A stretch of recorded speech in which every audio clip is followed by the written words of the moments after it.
Hey, everybody. Thanks for joining us again. I'm Alex Hayes, your host of the Alex Hayes podcast. Sitting down with me today is the lovely Sue Pierce from Vacation Adventures Unlimited. And she is going to walk us through how she crafts your perfect vacation. And I am super excited to be able to talk to you, Sue. Thank you so much for opening your home and Welcome. for allowing us this time to get to know you. Great. I'm looking forward to it. I love Awesome. talking vacations. So do I. Travel is something that's been near and dear to both me and my wife. As we've been merchant mariners for 12 years. We've traveled the world many Oh, times wow. over. Some of the best memories that we have on vacations. We went to Italy for 11 days, and we went to New Zealand for 2 weeks before kids. But talk to us before we jump to vacations and the planning.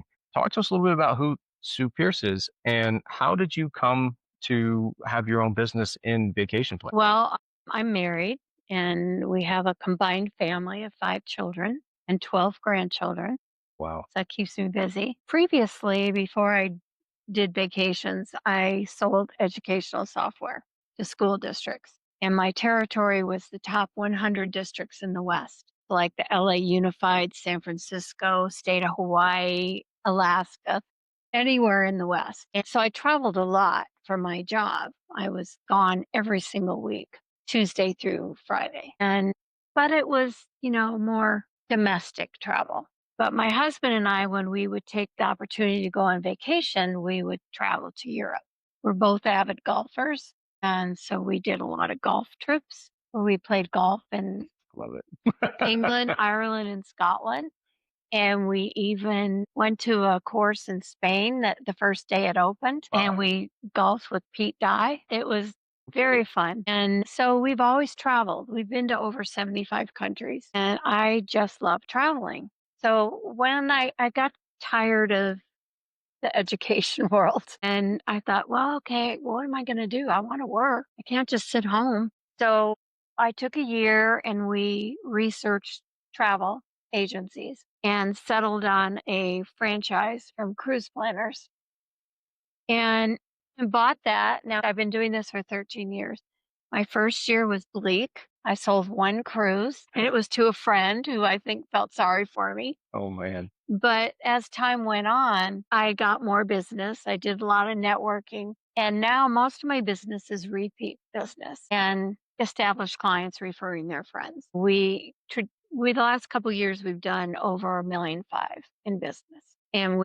I have 5 agents that work for me in various parts of the country. And I just love doing it. That's amazing. I love that story. Talk to us a little bit about the skills that you developed selling education before you started your business 13 years ago. What were some of the key skills you developed in that previous experience, job experience, and how did they translate into starting your own business? I learned that I had to ask questions it's a very competitive field in education. And I knew I had to be better than the competitor. So I had to first establish a trust relationship with the client and then ask a lot of questions and make sure I listened to what they wanted so that I could propose the appropriate product to them. That kind of follows you in whatever sales opportunity you do. You need to listen, you need to ask questions, and you have to have strong relationships. I love that. Yeah, having that base in sales, developing those conversations and being able to listen, actively listen to your customers and your clients, I think absolutely is very transferable. That's awesome. And also, just one other thing, all the traveling I had to do, I learned the ups and downs of traveling Cool. Yeah, and there you what go. to do if there's a problem. So I was able to carry that over into this business. That's awesome. Yeah. I love when you draw that experience from things that may seem totally irrelevant to what the business that you're in, but you bring those other skill sets and they all transfer over Yeah, in one way or another. You already mentioned that the first year was hard. it was very difficult. Talk to me a little bit, if you can, about what were the most challenging situations you had to deal with, especially getting started and looking back, like how did you overcome those challenges to keep going and persevere? Well, the important thing was I had to get my name out there. I had to let people know that this is what I'm doing. So I reached out to my contact list and contacted everyone and let them know. Did a lot of networking, but I think, as you know, if you do networking, people don't just jump and buy from you. Mm. They have to trust you and they have to believe in what you're doing. So it was a lot of laying the groundwork the first year. And the second year, I did very well, not as well as I would have liked, but I did a ton better. I was getting a lot of referrals. I was getting a lot of business from networking. And I joined every networking group there was. I just wanted to get my name out there. I don't have to do as much of that anymore because I have such a healthy client base. But so it was just not getting down about not booking things because that can get to you. And then COVID hit, and I was doing really well, and then COVID hit, and that was a total disaster. Oh, man. All I did for one whole year was refund money and cancel trips because people couldn't go anywhere. But I'm very proud to say that not one of my clients lost money, Oh, wow. where I know other people who did. They didn't get their deposit back, they didn't get their trip money back. Not one of my clients lost money. And so that was tough. That was a struggle. But then as soon as COVID was over, everybody was like, get me out of here. I have to go somewhere. So the business just continued to grow. That's awesome. Yes, COVID gave everybody a hard time, like it's a new set of circumstances to Yes. navigate.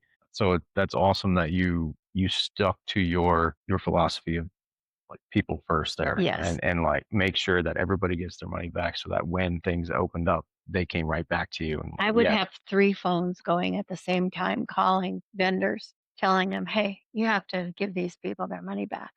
Not their fault that they're not going." yeah, that must have been excruciating. It was, and you'd be on hold for hours because everybody's doing the same thing. Wow.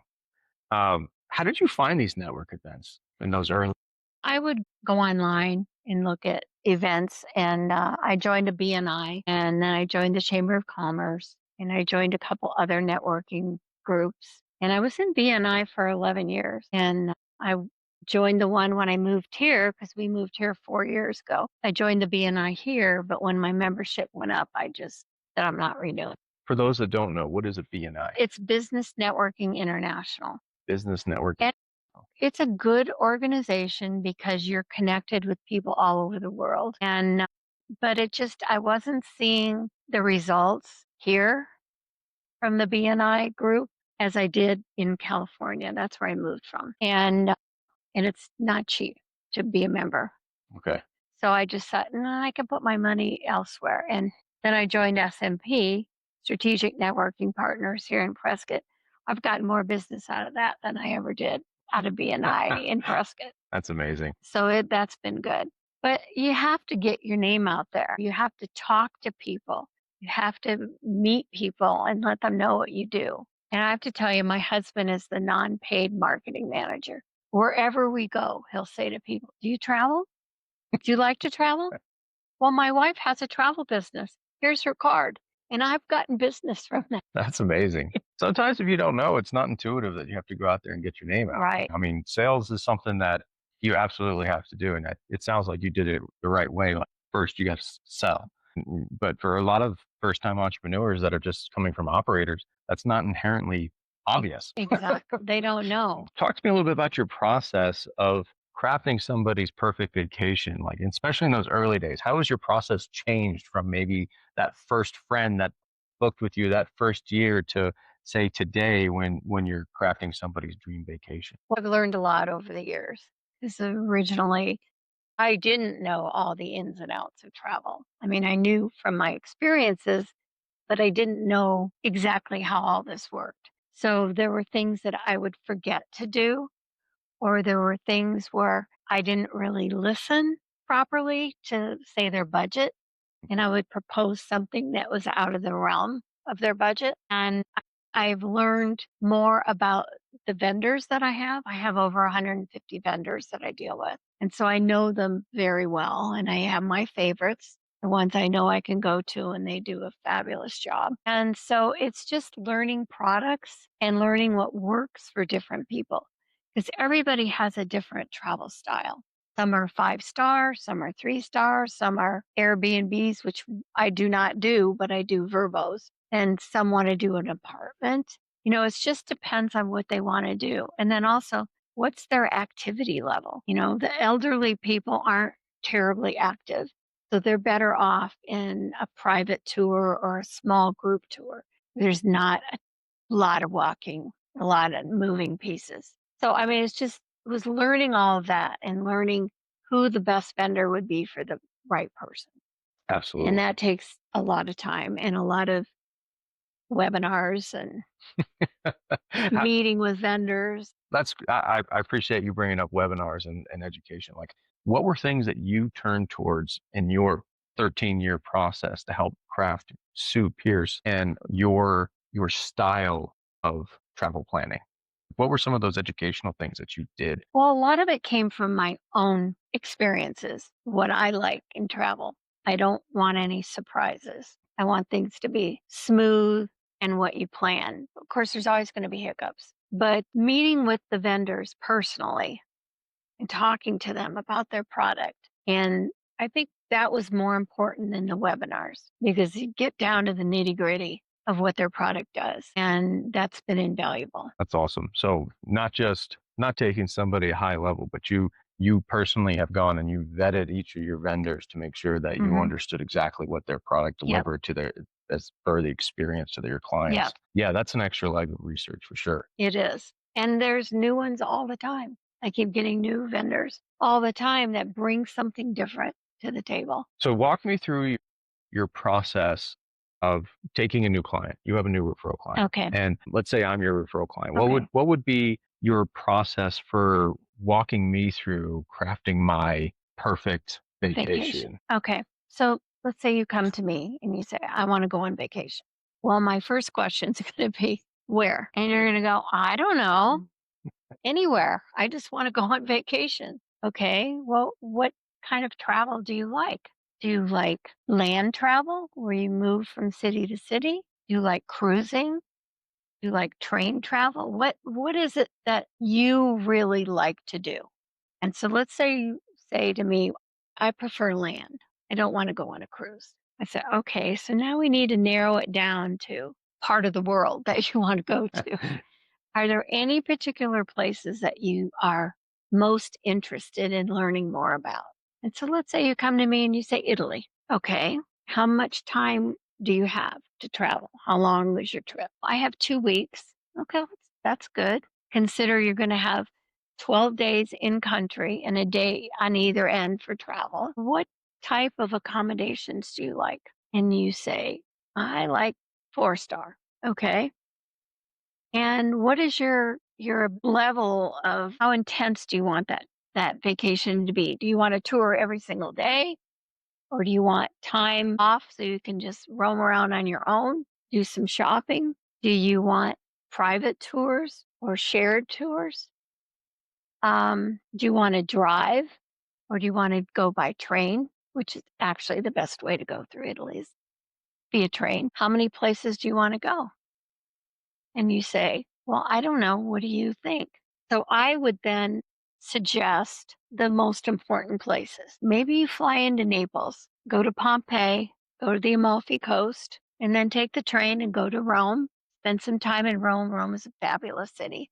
See the Vatican, see the Colosseum, see the Forum. Then from there, you could take the train to Florence. And Florence is a great walkable city. And maybe take a day trip to Pisa or Cinque Terre or out to Chianti area and do some wine tasting if that's something you're interested in.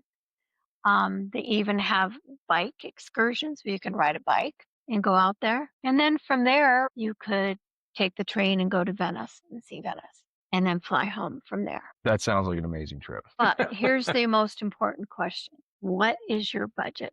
How much Mm. do you have to spend? How do you get that out of people? I just flat out ask them. And what kind of pushback do you usually have on that question? Well, some people say, "Well, I don't know. What do you think?" And so I give them high level, like the family that's going to Italy for 2 weeks. I said, "What's your budget?" And they go, "Well, I don't know. What do you think?" And I said, "Well, at least $1,000 a day, probably more, but that's a starting point." And okay, their trip ended up being 30,000. Oh, wow. But 6 people for 2 weeks. Yeah, And they're doing a lot. They're doing a lot of fun things. that's awesome. So no, I think that sounds like a great, to me, I would jump on that vacation. I would love that vacation. But let me ask you this question next. What is probably the most extravagant vacation you have ever planned for somebody? I mean, the golf trips are pretty extravagant because you're playing golf in every city you go to, and that's a lot of work too.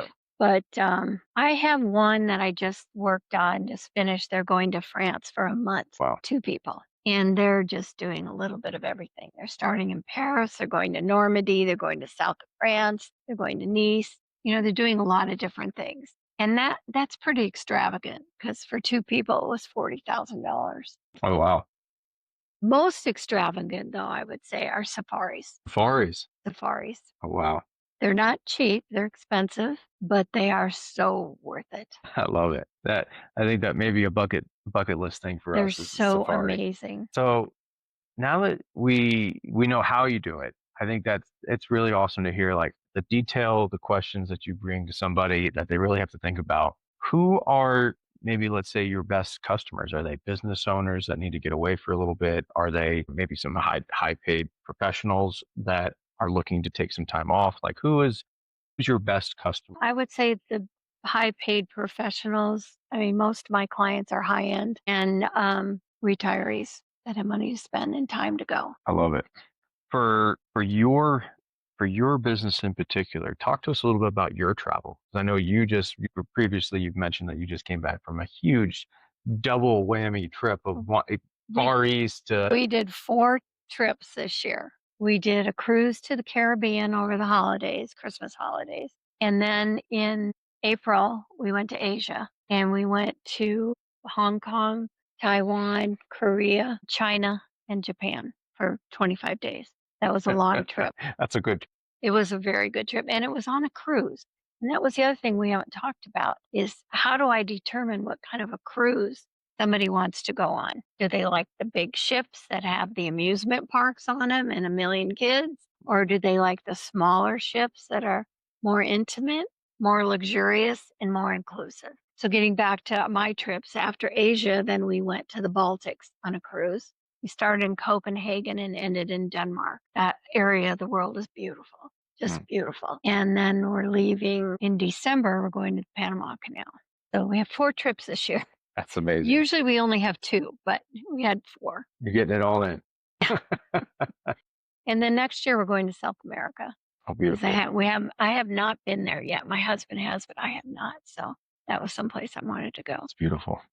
And in your business is 13 years mature. You're helping people. You have regular clients. You're helping people navigate their complex travel on a regular basis. Like what's something that you see, particularly international travel? Domestic travel is a little, more straightforward, but talk to us a little bit about international travel and what are some of those key differences that people may not be aware of if they're traveling abroad? Well, especially now, because if you're going through Great Britain or United Kingdom, you have to have a visa if you're a U.S. citizen. Never had to before. Starting next year, you have to have a visa anywhere in Europe. So I have to keep up to date on those things. So I let my clients know what's coming, what they have to do.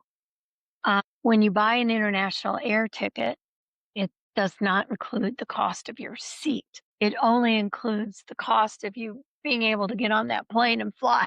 But then you have all the international carriers charge you for your seat, which seems kind of crazy. Just up the price and include it. And then a lot of the hotels in Europe have a city tax that you don't pay ahead of time, but you pay when you get there. There's a few nuances that you have to Yeah, there's a few extra little costs that you may, the total cost of your trip may not include. How hard is it to get a visa? It took me 10 minutes to 10 get the minutes. one. Yeah. So it's really just a formality. $16 and it took 10 minutes to do it online.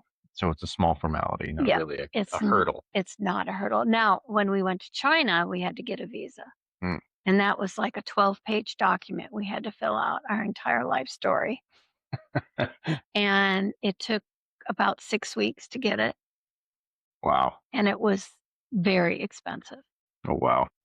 But it's good for 3 years. But so every country has different requirements. Yeah, and you have to have a visa to go to Australia and New Zealand now too. So that maybe plays into your questions about like how complicated of a travel, how much time do we have to plan for this trip? Right, because you want to plan ahead for that and you have to add those costs in. Yeah. So they know, okay, I'm going to have to pay for this or I'm going to have to pay for that. And they have to make sure that their passport is valid at least 6 months after their return date. After return date. Because if it's not, and you go to the airport, you can't get on that plane. So it's not even though you have a valid passport Mhm. today, if it's not valid for 6 months And when if you it get back. doesn't have enough pages in it for them to stamp. Okay. So those are things that I have to remind my clients. Check your passport. Does it need to be renewed? Do you have enough pages for them to stamp it? I love it. Wow. There's so much to international travel that you Yeah. got to like all these little things you have to be prepared for. Yeah. And that's why somebody would hire a professional like you to help them Right. navigate. Because I would say I would classify you in almost in the same bucket as an insurance policy. Like you are making sure that everything, all the boxes get checked. And I make sure they buy travel insurance. Very I've had to important. use it twice, so I know how important it is. Because I'm curious too, like how important is like having medical emergency planning Well, with because you said you have a lot of elderly people, retired yeah, people, like the insurance that we sell includes medical and emergency evacuation and those kinds of things. I'll give you a good example of a client. They're an elderly client, they're in their 80s. They were on a river cruise and her husband had a stroke mm, and they're in the south of France. So they're stuck in this small town where nobody's speaking English. And I mean, she was beside herself. I talked to her almost every day. And he was in the hospital for like 2 weeks. She decided she wanted to come home before him so she could get the house prepared for him and get help set up. And he had to fly first class with a nurse because he had to lie down. oh wow, okay, And thank goodness they had insurance because the insurance covered all of that. wow, So that was lucky. But an interesting thing happened just to show you how I help my clients. I give everyone my cell phone number when they travel so that if they have a problem, call me. You know, I know where you're supposed to be. mhm, I can help you. So she called and she was at the airport and she had lost her wallet. She had her passport, but she didn't have her wallet. So she had no credit cards, no money. And the flight, she had extra bags because of her husband's bags and they wanted to charge her and she didn't have any money. And she had to argue with them and argue with them. Please let me check these bags. So they finally relented, but she missed her flight. So she called me and I said, okay, don't worry. She was just in a panic. I said, don't worry. I got you a hotel. I'll pay for it. I'll have them put an extra $100 on the reservation so that you can have dinner and have a glass of wine because you're going to need it. And then a transfer back to the airport the next day. And I said, don't even worry about it. And she said, oh, I'll pay you back. I'll pay. I know, don't worry about it. It's not a big deal. So she was so thankful that I did that for her because I couldn't leave her stranded at the airport. I would never do that. that's a powerful story. Wow, that's above and beyond for Yeah. sure. That's awesome to hear how much you still even while they're traveling, like you're still part of that story, making Yes. sure that people get home. That's awesome to hear. Now let's talk a little bit more about your journey and where do you want to see yourself go over the next few years? Well, I had originally thought, well, maybe I want to sell my agency in a couple years. And then I thought, why would I do that? Because I get benefits to travel owning it. But what my plan is to start handing off some of my clients to my other agents because I still get a percentage of what they sell. And that way I can still travel and take advantage of the benefits and not have to work so hard and still make a residual income. That sounds like a nice So plan. actually, I had help one of my vendors. I was telling her, well, I think I'll sell it in 2 years. And she goes, why would you do that? Don't do that. You know, and she was the one that suggested just pass off some of your clients and hang in there. That's awesome. Talk to us a little bit about the mechanics then of your franchise because you said you had a franchise. Mhm. How do they support you? They are wonderful. They provide the website and they provide the interaction to the vendors, the links to the vendors. And there's something that a travel agent has to have, which is called an IATA. And an IATA number, they can cost up to $10,000, but the franchise pays for that. And so we just use their IATA number. Can book everything I want online, but lots of times I call the vendor because I want their input. What do you think about this? And what do you think about that? And they have all kinds of tools. They have tools for. I have thank you notes made up that I send to my clients when they return from their travel. They're customized and there are actually some in that box. They're really cute. I have a friend that makes them. So before they go, they get a variety of emails. It's thank you for booking. Don't forget this. Don't forget to do your shore excursions or whatever. um, then it will say you have 10 days to travel, be prepared, don't forget your passport, all those kinds of things. And those are automatic emails that go out once I book something. And then when they return, I send them the thank you note. But I also send them a packet of information. So in that packet, they get uh, a tipping guide as to how much to tip for different activities in different countries, a checklist of what to remember to do before you depart, luggage tags, a little notebook, a pen, all their documents, and whatever, a converter, electronic converter, because you're going to need that Oh, near yeah. anywhere around the world. Sometimes a luggage scale so they can make sure their bags meet the requirements of the airline. So just, I put together what I think they need and all their documents, their itinerary, and all their vouchers and everything in chronological order. That's awesome. So they don't have to think too much. No thinking required. Right. Awesome. Well, as we kind of wrap up our time together, what is one piece of entrepreneurial wisdom that you would like to leave to the next generation of potential business owners or aspiring entrepreneurs? Don't get discouraged. If it's something you love, stick with it. Don't do a business that you don't love because you won't be successful. You have to have passion about it. I have a great deal of passion for travel. I love travel. So this job is fun for me. It's easy. When I was selling educational software, that I did very well. I was a top performer, but I didn't love it. It wasn't that much fun for me. This is fun. And so I would say to any entrepreneur, find something that you're very passionate about and bring something unique to the table about that and don't give up. Don't give up. All right. With that, Sue, thank you so much for your time Thank today. you. I appreciate it. We'll have links for all of her socials and for how you can reach out to Sue in the description below. Please, if you are a professional that is looking for planning that dream vacation, please reach out to Sue. She is an amazing, experienced travel agent and at Vacation Adventures Unlimited. And you will not regret it. Absolutely. So, Sue, thanks so much for being here today. Thank you. I appreciate it.